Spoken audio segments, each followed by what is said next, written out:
too hungry in this bitch. Would you rather be with an honest cheater or a faithful liar, and why? I'm gonna be single. That was a crazy ass question. That is a crazy ass question. It's like, hey babe, good morning. Just so you know, I did cheat on you last night. Huh? Word.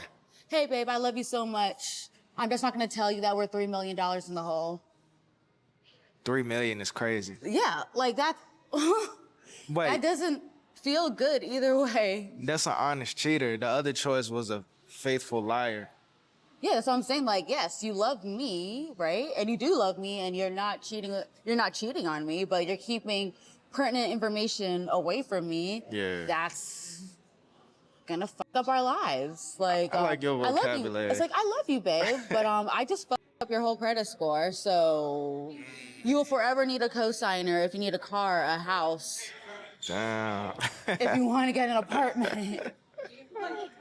All right, well, if you had to choose, None of them. you'd be single.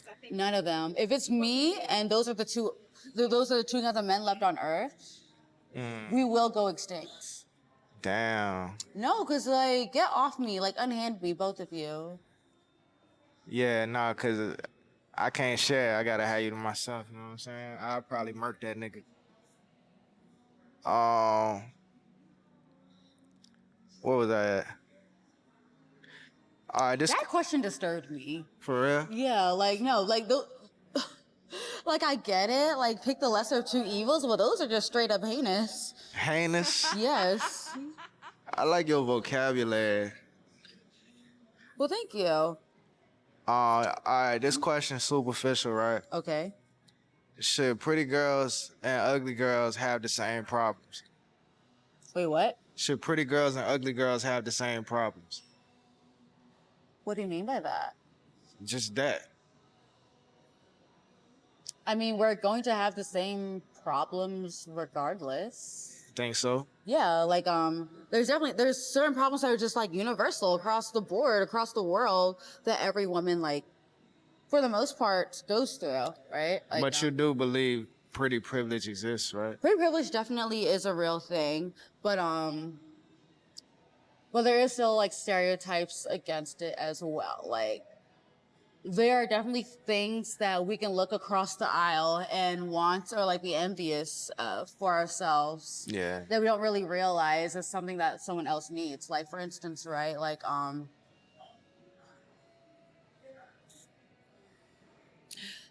oof. Wait, I'm thinking. I knew where I was going, but then I lost it. That be happening to me.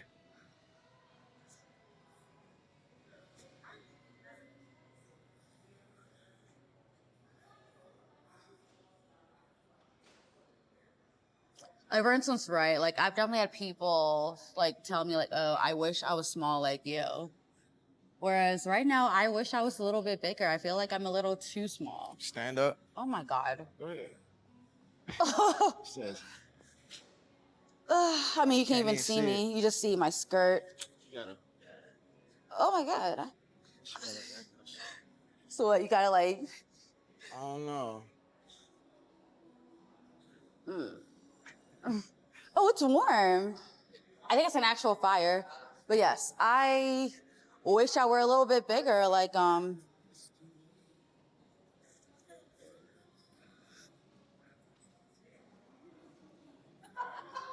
I used to work out like at least 5 days a week, and my 5 days? muscles, yeah, like 5 days out of the 7 days a week.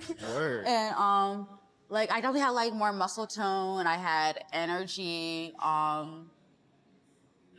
Like I was even telling you earlier, like I actually went up a size. Like I have a couple of like size medium dresses that I can no longer fit because I stopped working out, and they just look oversized on me. So yeah, Word.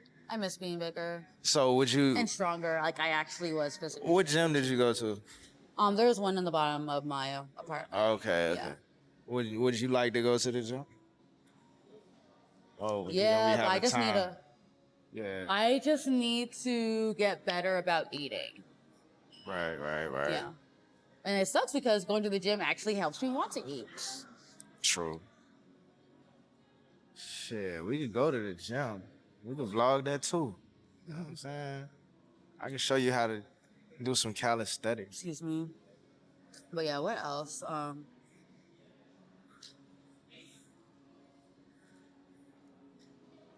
But yeah, even with reaching across the aisle and like seeing different like struggles or different things that like you'd rather have per se or whatever. But there are also, like I said, universal problems that like pretty girls and quote unquote like ugly girls have. Like dudes not understanding what no means.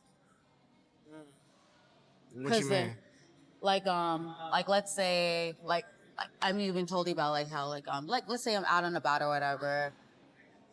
Or my friends and I were out and about, and like there'll be like this guy, they'll approach one of the girls or whatever, and then they'll be like, I'm good.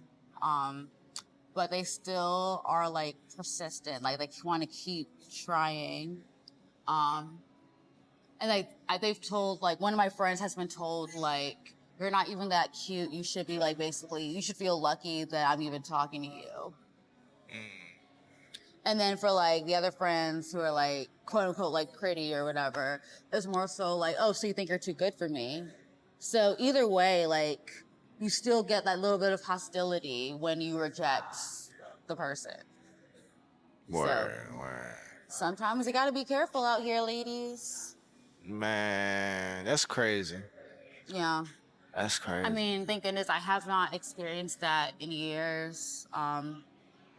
I think, or maybe I've just gotten like better at like being very firm about saying no. Ooh, getting your period and not having a pad or a tampon, that's a universal struggle. Doesn't matter if you're pretty or ugly. Damn, my battery about to die. I need to get a new battery, man. This shit crazy, bro. One it just full?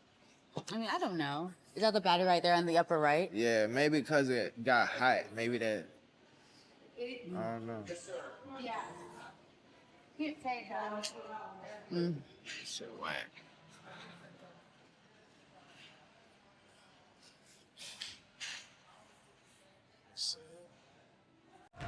Where y'all going? Like at that point, it's like, I don't even want your fucking money because I have my other peoples around me, my regulars who come to see me. Like there's Evan. Yeah. And then there is Arson and Tara Lynn. Did they ever try to like hit on you and shit? Evan wants to take me to dinner and I'm like, sure. Sure, where are we going? Like Evan, he actually lived in Europe for like 15 years and he just came back. But then also on top of that, he's the kind of person where like if he takes a liking to you, like you're a bar guest, and if I drop your, like let's say you and him are talking, right? And he takes like a really big liking to you and you ask for your check and I drop your check, he'll literally be like, Hannah, baby, that's on me. Word. Was Like- that the dude we ran into? No. No, Brian, no. Brian is does not, I mean, maybe he has money like that. I don't know. But long story short, right? Also Evan likes black girls. Oh, he white. Yeah, he likes black girls. So like every time there's like beautiful like black girls or whatever, and they happen to be next to him and they're trying to order from me, they're like, Hannah, that's on me, right? And even last night, right? Like the guy that's the random guy who apparently stole the key from that girl. So there's the guy that came first, and then there's the guy who like apparently stole the key or whatever. He just happened to randomly sit down next to this other guy. And this guy, he was trying to have a chill night. He just wanted to drink his old fashions, smoke his 2 cigars. But instead, he gets caught in the middle of that bullshit. And apparently, she would randomly look over and be like, why are y'all talking about me? Bitch, they're not. Word. And so anyway, so at the end of the night, it's just him and Evan, and they're talking about the bullshittery of it all. And so Tanner, yes. And so Tanner is like, hey, Hannah, I'm ready for my check. And so I'm like, okay, cool. And it's towards the end of the night, so I just print out both checks and I give Evan his with all the shots he bought for all the black girls. And I give Tanner his with his 3 or 4 old fashions and his 2 cigars or whatever. And then Evan's like, oh, it's on me, man. And so he takes his check, puts it on top of his check. And then he's like, you sure, man? I was like, I'm sure. The check was $300. Again, he likes me. He's one of my regulars. Tipped $100. Word. Yeah. Word. So yes, Evan, you can take me to dinner. Word. The most you're getting is a handhold. You can take a picture with me tell your friends. Oh yeah, we gotta get a picture. Shit. But yeah, like I understand what Jake is saying about like people being sexist and people wanting like female bartenders because of shit like that. So do you think that sexist wanting a female? It is sexist. No, like the place only hiring female bartenders is definitely sexist. Like, of course, the customers preferring, a female bartender is sexist as well. However, you are a place of business and you're not supposed to be discriminated. So The tell me- customer can discriminate. It's not my favorite. Tell me I this don't then. like it. Tell me this then. Massages. Misogyny? No, massages. A masseuse? Yeah. Would you think it's sexist to prefer a woman over a man? It depends on your reasoning. Like I don't want to some be men felt will, on by a man. and some men like female massage therapists because they get to be creepy and weird, and they feel that they're stronger than them, and they can just do what they want to them, like in the room, right? Nah. Like Well, kind of like how I there see are what you're men that saying, but prefer women to do their male Brazilians. male what? Male Brazilians, like waxing. Men get waxes? Yeah. Like if you're like a bodybuilder and you're like in like a Speedo or whatever, like you'll Oh, I look like a bodybuilder. you do bodybuilding competitions in Speedos. Not in Speedos. Exactly. So like that's usually like the uniform or whatever. And so so like sometimes they are. Is this recording right now? Yeah, I felt it was more natural, I mean, I'm not gonna. I mean, you can edit it or like post Yeah, it. yeah, I always Just don't edit. embarrass me. Nah, you was flowing, so I was like, you know what I'm saying? Because I talk a lot. I just talk. Yeah. I just open my mouth and say shit. But yeah, so it depends on your reasoning. Because some of the reasoning is actually rational. Like for instance, right? I prefer black therapists. For real. Because what the fuck am I doing talking to a white therapist about George Floyd and how I feel about that situation? I don't know. Because like also, sorry white people, some of look. y'all are low-key racist and don't know it. I honestly, don't. hey, to be honest, I don't even know how I feel about that. For real. Yeah. So I would rather talk that through with someone who would be better able to understand whatever feelings I may have around it. Oh, I just thought of something. So, like, all the things that take place, like the George Floyd thing, for example. Or like even before that, Trayvon Martin. Yeah. Or even before that, O.J. Simpson. Right?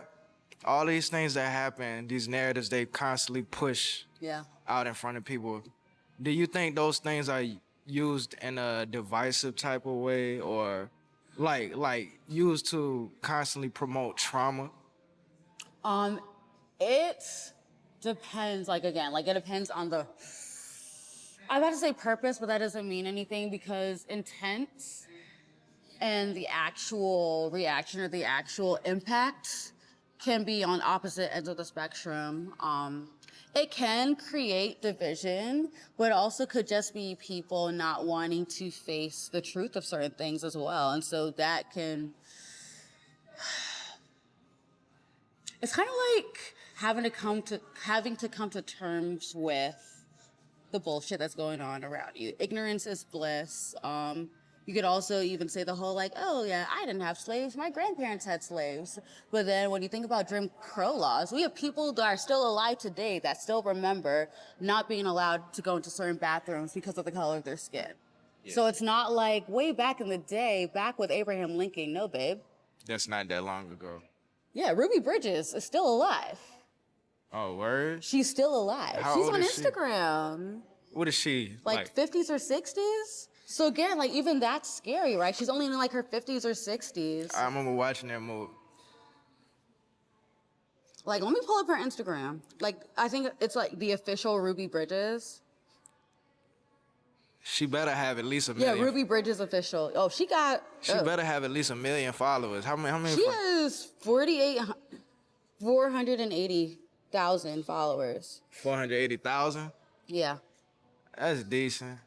Okay, I don't know how old she is, but she look vibrant. She look like she have energy still. Yeah. But yeah, I don't know how old she is now. Her last post, this is last year in August. Is back to school already. She's still talking about school? But it's more so her, like, she's talking about, like, a back-to-school thing. Like, this was in August of last year. But anyway, like, yeah, there are still grandparents and great-grandparents who are still alive that remember that shit. So it's not really necessarily about division per se, but, like, I think it just forces people to come to terms with the fact that, like, this isn't your grandparents. These are, in some cases, your actual parents doing this bullshit. So excuse/forgive your Black friends if they feel a little uncomfortable in your home. They might get vibes off of your parents that you're not going to pick up on because you're not the one that's in danger. Word. It's like, wow, my parents are so nice. I mean, they're polite. You could tell the difference. Like, they're just being polite out of politeness. That's that nice Southern politeness, So but they look, don't actually check this feel out, it. right? Yeah. Would you rather somebody be honest and rude or fake and nice? Honest and rude because now I know what I'm dealing with. Okay. Because at that point, we can have a conversation where we're basically saying we can just cut the bullshit, right? Yeah. Like, I have had a couple of coworkers at some past jobs where we didn't necessarily have to have the conversation, but we knew what the relationship was. Yeah. And we just knew that we didn't necessarily have to like each other. We just had to be able to make money together.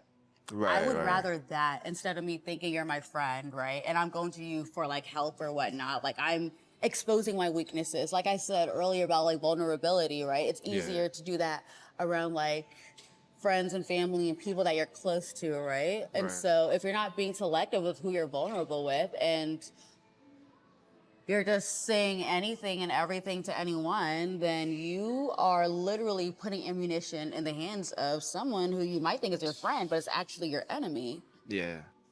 And so you think we're cool and whatnot, right? And you're talking to them about things that's happening at work in confidence, whether it's that one coworker that really fucking irritates you or what.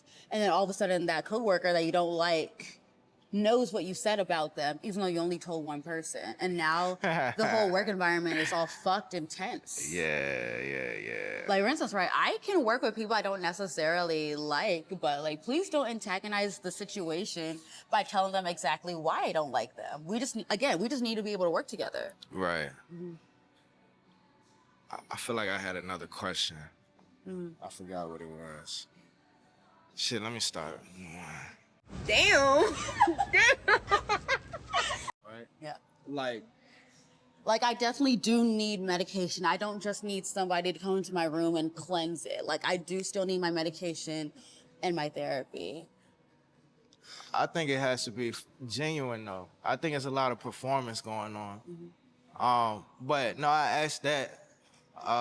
No, as far as like the mental health thing, right? I think it's definitely real, but I think a lot of people use it as an excuse. You know, like, I get what you're saying. yeah, like it's not. I'm never gonna like take away somebody's real stuff that they going through, right? I'm never gonna take that away from them, cause they really going through this shit. But I think some people just use it as like a scapegoat to not improve. You know what I'm saying? Can you tell like the difference when like somebody's just using that shit instead of like really like using that shit just to not change or whatever? Like, if you have access to help and you're not taking the help, then yeah, but also at the same time, there's so many variables, which is literally my favorite word when it comes to these questions. Variables? Yeah. Yeah. And there's so many variables. There's like, yes, the help is like available to me or whatever, but then also, depending on how long you've been in a situation, you kind of get stuck or you kind of get comfortable. And so actually living a good life and having good things happen to you can be really scary because it's something new, it's something foreign. It's something that you have to adapt to having good things in your life. But then you're also scared that it'll go away. Because the only constant in your life has been like bad and like shit and being in the trenches. Word. And so it looks like this good fortune is only momentary and won't stay with you. So there's also self-sabotage as well. Yeah. So, to your last point, right? Where you said the only constant is bad things. So Yeah. when good things happen, you scared you might lose it. Yeah, you're scared that it's not here to stay, because it's not a constant that you are familiar with. Right. So how can I don't even know how to ask this, right? So does that make a person like afraid to like go all in? Like Honestly, both feet in and not one yes. foot in and one foot out. Yes, for me personally, like I don't like to make moves unless things are certain, especially with things that have to do with money, because growing up, we didn't always have like money. We didn't always have like, we had everything we needed, but not necessarily like everything like we wanted, or like something like the nice like extras or whatever. Yeah. And so me personally, I don't like putting in my 2 weeks at one job unless I have another job set up, right? I don't like quitting my job unless I have something else set up. Like, I've only ever quit my job on the spot one time, and that was because like shit was just really fucking bad. Like, it was a wine bar. It was a very shady wine bar. Yeah. Where the most used bar tool was the funnel. And there was a day where we ran out of rosé, but we were still selling rosé. How is y'all still selling it if y'all ran out? Mixing. Oh snap. That's illegal, by the way. Don't do it. It doesn't taste the same. But yeah, I always like to have certainties, because I know that like messing things up, breaking things, buying and living above your means is expensive, because like if you lose your job or if you use up all of your savings, like being on the street is definitely one of my biggest fears. I've never been homeless. I have been threatened with homelessness before. And so that is literally at the forefront of my mind. Like, I have to be sure that I have money for my rent. I have money for the necessities. And yes, I do like to splurge. I mean, you saw me spend $600 on liquor today. Like nothing. But I already know that I have money for my rent. Next month's rent, I'm halfway through the month, but I already have money for next month's rent in my bank account right now. So like, I'm chill. I know that I have money for food. I know I have money. You said something that I like though. You said if it's something that I love, I'll spend them. Yeah. So that's dope. Yeah, and that to me, like, that took years of me having to get out of like a scarcity mindset too. Because you always want to like save for your future. You always want to make sure that you have something tucked away for a rainy day, just in case some shit hits the fan. Because I don't really have a lot of people that I can depend on. Like, my brothers have their own lives. My mom, she has her own life. Like, my mom, I don't want to put my mom's business out there, so I won't say that. But I don't have anyone that I can depend on really financially. Like, if push comes to shove, I could ask one of my brothers if I could stay in their spare room in their apartment. Yeah. With the hope that, like, I get back on my feet and I'm able to do shit for my own self. But I also wouldn't want to infringe on my brother's lives, especially at this point in my life. Like, I'm 29. Yeah. I would want to have something, like, figured out and set aside. So, I mean, that come with time. It does come with time. And like I said, like, getting out of, like, that scarcity mindset of trouble could very easily be around any corner. Like, it took time. So now, yes, I can say that if it's something that I love and I have the funds to do it, I'm still going to be responsible. I'm going to spend money on it. Like, for me, that's perfume, that's makeup, that's liquor for my home bar, that's shoes, that's clothes. You smell good too. Oh, well, thank you. Thank you. I have 40 plus bottles to pick from, so it's always going to be a banger.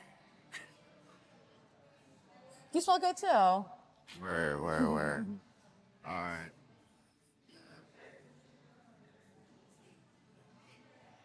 I want to say these questions. Say, like a bonus round? like, I guess when more time pass. Okay. You know what I'm saying? 'Cause I feel like we can go deeper, but I don't want you to like. You don't want me to cry on camera? You know what I'm saying? I don't want to like. Cause I got stuff like that I would probably say too. I said I got stuff I would probably say too. Matter of fact.